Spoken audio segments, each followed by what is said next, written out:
L'annonce de l'Aïd al-Fitr al-Mubarak, ce 30 mars 2025, illumine des millions de cœurs et d'esprits au Tchad comme partout ailleurs. Écho du Palais Toumaï fait son grand retour. Votre rendez-vous incontournable de l'actualité présidentielle qui vous a accompagné tout le long du mois saint de Ramadan s'imprègne de l'atmosphère festive et pleine d'essence de l'Aïd pour vous offrir un contenu riche et varié. Mesdames et messieurs, bienvenue dans votre magazine grand format Écho du Palais Toumaï. Fidèle à sa mission de vous plonger au cœur de l'actualité présidentielle, Écho du Palais Toumaï ouvre comme à son habitude sur un récapitulatif des temps forts de ces dernières semaines.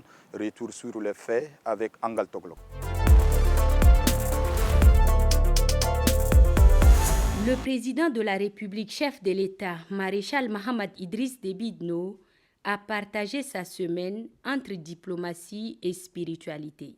En début de semaine à Amdjaras, chef-lieu de la province de l'Enedi-Est, le chef de l'État a accordé une audience au vice-ministre des Affaires étrangères du Royaume d'Arabie Saoudite, Waled bin Abdul Karim El-Kereidi, en tournée dans quelques pays africains dans le cadre d'une initiative saoudienne pour le retour de la paix au Soudan. Les discussions entre le président de la République et son hôte ont porté sur la coopération bilatérale et la sortie de crise au Soudan, un conflit dont les répercussions inquiètent aussi bien le Tchad que l'Arabie saoudite. Conscients de l'urgence d'une solution à la crise soudanaise, les deux pays ont décidé de coordonner leurs efforts pour favoriser une restauration rapide de la paix. Au-delà de la crise soudanaise, la rencontre entre le chef de l'État et son hôte a également permis de réaffirmer la volonté des deux pays de consolider leur coopération fondée sur la confiance et la fraternité. Dans un autre registre, le chef de l'État a quitté Amdjaras pour la Mecque afin d'accomplir le petit pèlerinage, la Umrah. À son arrivée à Djeddah, le président de la République a été accueilli par son Altesse royale, le prince Saoud bin Mishahal bin Abdulaziz et l'ambassadeur du Tchad auprès du royaume, Hassan Saleh Al-Gaddam Al-Dinedi. Le chef de l'État s'est ensuite rendu à la Mecque où il a accompli les rites du pèlerinage conformément aux préceptes de l'islam. Cette semaine qui vient de s'achever a mis non seulement en lumière la diplomatie proactive du Tchad face aux enjeux régionaux, mais est également marquée par l'attachement du chef de l'État, maréchal Mohamed Idriss Déby Itno, aux valeurs spirituelles. Les faits ne prennent toute leur ampleur qu'à travers une analyse approfondie, mettons un focus sur la crise humanitaire engendrée par la guerre en cours au Soudan, une situation qui ne cesse de s'aggraver. Le sujet était évoqué lors de l'audience accordée par le président de la République au vice-ministre des Affaires étrangères de l'Arabie Saoudite. À cette détérioration de la situation s'ajoute la suspension des financements américains faisant planer un risque accru de catastrophes humanitaires. Quelles en sont les conséquences immédiates? Comment les acteurs humanitaires présents au Tchad s'adaptent-ils? Existe-t-il des tentatives pour pallier à ces retraits? Autant de questions que nous avons posées à un expert du domaine. Il s'agit du docteur Abdul Hakim Taher. Il est le directeur général de l'ONG internationale, Agence de développement économique et social ADES.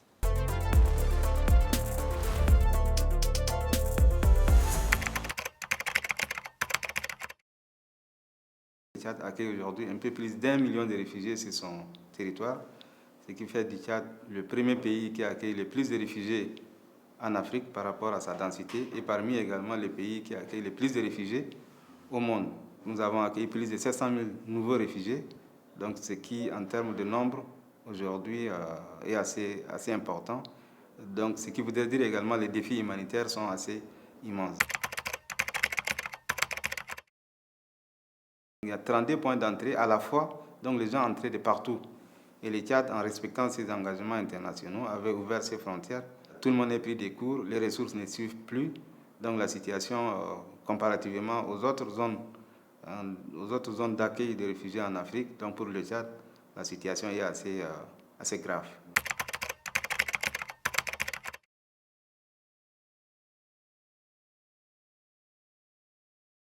Il vous souviendra, en juin 2023, au plus fort moment de l'afflux, personnellement, en tant que président de la République, chef de l'État, s'est rendu à la frontière tchado-soudanaise pour accueillir les réfugiés. Donc, ce qui est assez inédit quand même pour un président de la République. Et donc, il est parti exprimer sa compassion, son empathie et également son affection à ses frères soudanais, et aussi en apportant la contribution du gouvernement tchadien à ces moments les plus difficiles que nos frères soudanais traversaient. Le chef de l'État a également interpellé à plusieurs reprises la communauté internationale face à ses responsabilités, mais la réponse est assez lente. Et c'est là aujourd'hui, elle nous interroge à un très fort niveau. Et c'est pour dire également qu'il y a une crise de valeurs, une crise d'éthique également, et également, je dirais, une crise d'engagement au niveau de la communauté internationale. Il y a une incohérence entre ce qui s'est dit, les principes défendus, et également ce qui s'est fait sur le terrain. Il y a un terme qui est souvent utilisé, les crises oubliées à travers le monde. C'est une expression de plus en plus utilisée. Donc le pays qui finance, donc c'est les pays, la plupart c'est des pays qui viennent de l'Occident. Donc généralement, donc ceux qui financent, c'est eux qui essaient également de s'intéresser à certaines crises et ne pas donner également de l'importance à d'autres. Donc il y a ici ce qu'on appelle le double standard, malheureusement, et en foulant au pied les principes d'égalité, les principes également d'équité entre tous les êtres humains. Et le Tchad, aujourd'hui, se retrouve seul, en respectant également, bien entendu, ses engagements au niveau international, surtout la Convention de Genève, qui également demande à tous les pays de ne pas fermer leurs frontières, ce qui est fait, mais le Tchad est resté seul face à ces situations-là. La décision qui avait été prise, non seulement suspend le financement pour 2025, mais également le financement antérieur pour lequel les dépenses n'ont pas été engagées. Donc l'impact est vraiment immédiat. Beaucoup de nos programmes sont pratiquement aux arrêts. Et dans une urgence humanitaire, le plus important, c'est de sauver des vies. Ça, c'est l'action numéro 1. Et ensuite, contribuer également à soulager la souffrance des personnes. Mais la communauté humanitaire n'est plus en mesure de sauver des vies dans une situation aussi d'urgence. Et là également, pour les jours qui vont venir, les semaines qui vont arriver, pour les mois qui vont arriver, s'il n'y a pas une réaction, moi je pense nous tendons vers ce qu'on appelle les drames humanitaires. Déjà, les financements qui étaient là ne répondaient pas aux attentes, mais déjà, ce minimum est coupé.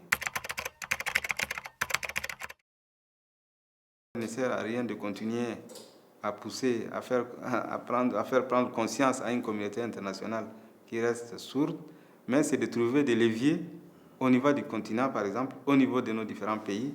Donc notre continent n'est pas aussi, je crois, pauvre pour tout le temps tendre la main et attendre une assistance humanitaire qui vient de loin et qui ne vient pas. Donc, essayer de trouver des mécanismes au niveau de nos différents pays pour financer nos propres crises. Il y avait eu, par exemple, une initiative appelée l'Agence africaine pour l'humanitaire. Donc, c'est une agence qui avait été réfléchie. Je crois que cette agence doit avoir des ressources pour faire face. C'est de réfléchir de façon assez stratégique, de faire bouger vraiment les lignes et de trouver des voies et moyens pour se faire entendre. Et là, moi, je pense que c'est très important.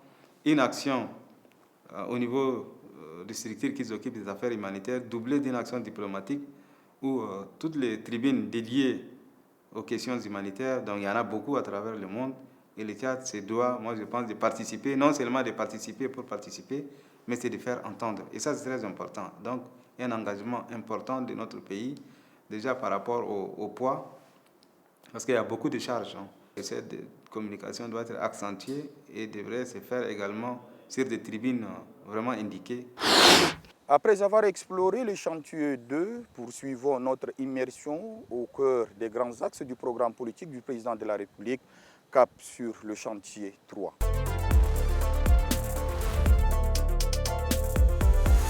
Le chantier numéro 3 du programme politique du chef de l'État, Maréchal Mahamat Idriss Déby Itno, intitulé « Promouvoir un État solidaire pour tous » est l'expression de la volonté affichée par le chef de l'État, qui depuis avril 2021 s'emploie à bâtir un Tchad plus inclusif et solidaire, où les liens entre l'État et les citoyens, voire entre les communautés, sont renforcés. Je le cite, « Nous voulons bâtir un Tchad où la solidarité est la norme et où chaque Tchadien participe à la construction d'un pays où la compassion et l'entraide sont les valeurs fondamentales. Un pour tous, tous pour un. Fin de citation. Ces affirmations très fortes du maréchal Mahamat Idriss Déby Itno dévoilent toutes ses ambitions. Ce chantier numéro 3 se décline en 7 actions phares destinées à promouvoir la solidarité nationale et à répondre aux besoins des populations les plus vulnérables. Tout d'abord, le chef de l'État a annoncé la création d'un fonds de solidarité nationale qui sera alimenté par des contributions volontaires des entreprises, des citoyens et des organismes internationaux, ainsi que par une part des revenus générés par les ressources nationales. Ce fonds visera à soutenir les populations les plus vulnérables et à répondre aux besoins urgents en matière de santé, d'éducation, de logement et d'emploi. Ensuite, il est aussi question de promouvoir l'économie sociale et solidaire, qui est une invention du chef de l'État pour offrir un soutien financier et technique aux coopératives, associations et petites entreprises afin de favoriser la création d'emplois locaux, la préservation des savoir-faire traditionnels et le renforcement des liens sociaux au sein des communautés. Le renforcement des réseaux de solidarité locale est également l'une des actions de ce chantier. Il consiste à créer des comités de quartier et des associations communautaires afin de répondre aux besoins spécifiques de chaque localité pour une distribution équitable des ressources et une résolution des problèmes locaux. La solidarité intercommunautaire sera également promue en favorisant le dialogue, la coopération et le partage des ressources entre les différentes communautés ethniques, religieuses et culturelles du pays. En réalité, de nombreux conflits ruraux qui endeuillent le pays sont les conséquences des changements climatiques et de la pression démographique qui rendent les ressources naturelles très disputées.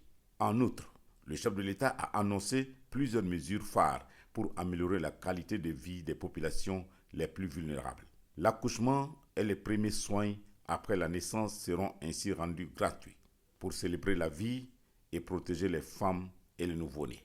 Il est prévu la révalorisation des indices des pensions de retraite pour refléter le respect et la gratitude de la nation envers ceux qui lui ont rendu de bons et loyaux services. Enfin, l'enseignement sera gratuit pour les personnes handicapées, accompagné d'une bourse dans l'enseignement primaire et secondaire. Dans cet élan, pour l'année académique en cours, les filles ont bénéficié d'admission gratuite dans les instituts et universités publiques. Le chantier 3 vise effectivement à bâtir un cadre plus solidaire et inclusif, où personne n'est laissé pour compte. Le chef de l'État, maréchal Mahamat Idriss Déby Itno, est déterminé à promouvoir une société où la compassion et l'entraide sont les valeurs fondamentales et où chacune et chacun participe à la construction d'une nation tchadienne plus juste et plus prospère. Écho du Palais Toumaï, c'est aussi un regard exclusif sur les coulisses de l'actualité capté par nos équipes sur le terrain. Cette semaine, on s'intéresse à l'éclairage public de N'Djamena grâce aux lampadaires solaires. Quel impact pour la ville de N'Djamena? Quelle portée pour cet engagement du président de la République? Réponse dans cette rubrique œil de l'équipe.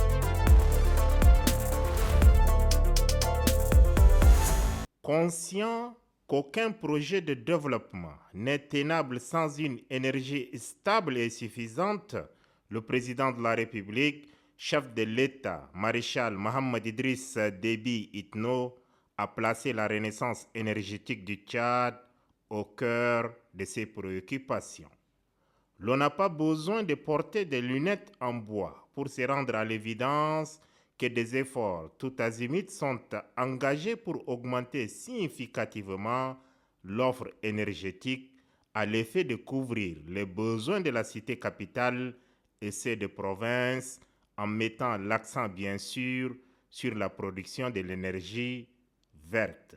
Ayant eu écho des plaintes et frustrations somme toute légitimes des habitants des quartiers périphériques d'N'Djamena, dont la circulation nocturne est assimilable jadis à un véritable chemin de croix avec son cortège d'insécurité, le président de la République, chef de l'État, maréchal Mahamat Idriss Déby Itno, a instruit le ministère en charge de l'énergie de commander 10 000 lampadaires solaires pour éclairage public. Aujourd'hui, Ces lampadaires sont visibles à travers les 10 arrondissements de la ville de N'Djamena. Sont-ils réellement implantés dans les zones reculées de la capitale? Dans notre coin, avant, à 18h, à partir de 18h déjà, les agresseurs nous attaquaient. Mais avec l'éclairage, je crois que nous ne sommes même pas en sécurité. On peut même faire clando jusqu'à 21h avant de rentrer. Le lampadaire est arrêté seulement qu'au niveau de ceinture verte. Et nous, que nous sommes au niveau de Djinio, on a beaucoup de problèmes. On a des brigands qui nous braquent aussi dans la nuit. Si aujourd'hui, il y a aussi des possibilités que le lampadaire doit traverser jusqu'au niveau de Djinio. Nous aussi, on a avoir des lampadaires pour traverser. Moi, je souhaite à ce que ça soit dans notre quartier. Notre quartier, c'est un quartier périphérique et c'est trop sombre. Et quand il fait nuit, il y a trop des agressions. On agresse les filles, on prend les téléphones, tout ça. Et s'il y a la lumière, ça va nous aider aussi il y aura la sécurité et ça va nous aider aussi à faire nos commerces. Le secrétaire général du ministère de l'Eau et de l'Énergie, Nour Saleh Hagar, place le soleil dans son orbite. Vous savez, 10 000 lampadaires pour la ville de N'Djamena, c'est insuffisant. Il faut au minimum 100 000 à 120 000 lampadaires, peut-être pour permettre à certaines artères, à plusieurs routes, d'être éclairées. Et c'est un projet social qui est très important, qui lutte contre le banditisme et aussi les cas de vol. Ça a soulagé en ces moments vraiment la population. Et sachez aussi que initialement, ces projets concernaient seulement les premiers arrondissements, les 7e arrondissements, les 9e, les 10e, quelques quartiers périphériques. Mais les maires des arrondissements ont sollicité au président de la République et que le président de la République a instruit les ministères pour servir pour tous les 10 arrondissements. Nous savons que la première phase, surtout la pose de 5000 lampadaires, a été très bien exécutée. Mais malheureusement, pour la seconde phase, il y a eu des ratés et aussi des malfaçons. Automatiquement, nous avons suspendu les implantations et tout récemment, les maires des arrondissements, nous avons essayé de retravailler de nouveau sur la base des nouvelles orientations du ministre. Et je crois bien, actuellement, ils sont au niveau de 4e et doivent descendre sur le terrain, suivre surtout les implantations seront les nouvelles orientations. Dans un futur proche, tous les chefs-lieux de province seront dotés de centrales solaires autonomes. Il s'agit notamment de la construction des centrales solaires en N'Djamena et dans les provinces, la réhabilitation des réseaux électriques de N'Djamena ainsi que les 12 provinces gérées par la Société nationale d'électricité, l'électrification de 200 localités, la distribution subventionnée d'1 million de kits solaires, etc. Le secrétaire général du ministère de l'Eau et de l'Énergie, Nour Saleh Hagar, nous en dit un peu plus. Comme vous le savez, le président de la République, le chef de l'État, a placé l'énergie parmi ses priorités dans son action. Et c'est pourquoi sur les 12 chantiers, l'énergie occupe une très bonne place. Il vous souviendra qu'il y a 2 semaines, le Premier ministre est parti lancer un projet très important, un projet d'envergure qui couvre 11 provinces et 12 villes, y compris la ville de N'Djamena. C'est un projet d'envergure qui va permettre d'accroître l'accès à l'énergie de nos populations. Nous avons aussi des projets GSI qui est mis en œuvre par les Émiratis d'une capacité de 50 MW crête plus 10 MW thermique. Je crois que aussi c'est un projet très important dont les travaux sont autour de 25 à 30%. Nous avons aussi les projets d'Anali qui a démarré il y a longtemps et les travaux sont autour, je crois, de 85%. qui va injecter une capacité. Si les travaux sont achevés, je crois bien c'est autour de 32 mégawatts. Donc, très franchement, il y a d'autres projets, encore d'autres opérateurs indépendants qui produisent et qui injectent dans les réseaux de la SNE. Très franchement, les perspectives sont assez reluisantes et nous demandons à la population de patienter et d'ici peu, je crois bien, toute la population aura l'accès à l'énergie propre et à un prix abordable.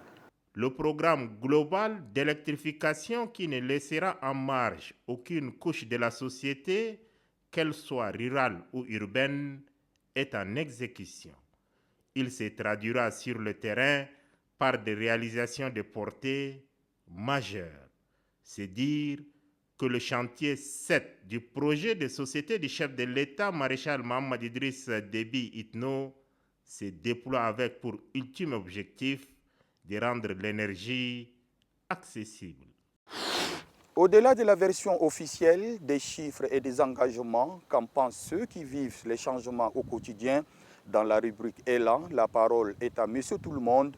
Les citoyens livrent les impressions, témoignages et ressentis sur l'exécution des projets d'installation de 10 000 lampadaires solaires en N'Djamena. Entre mécontentement, espoir, satisfaction et attente, découvrons leur regard croisé sur cette transformation urbaine.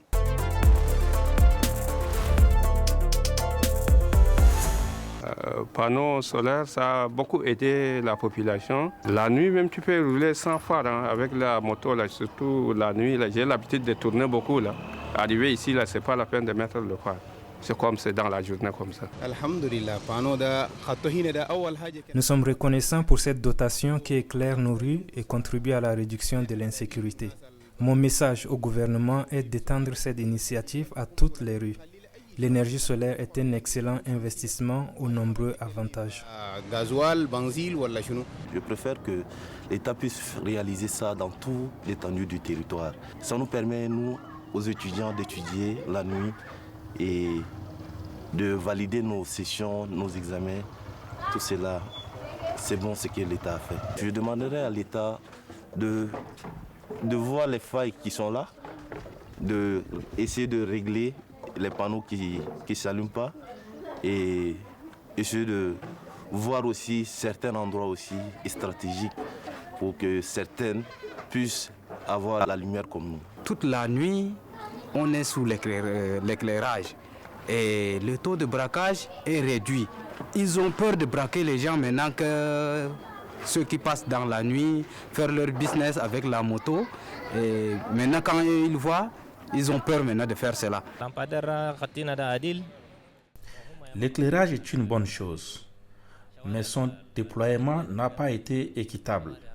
Ce sont les quartiers les plus privilégiés et des responsables qui en ont le plus bénéficié.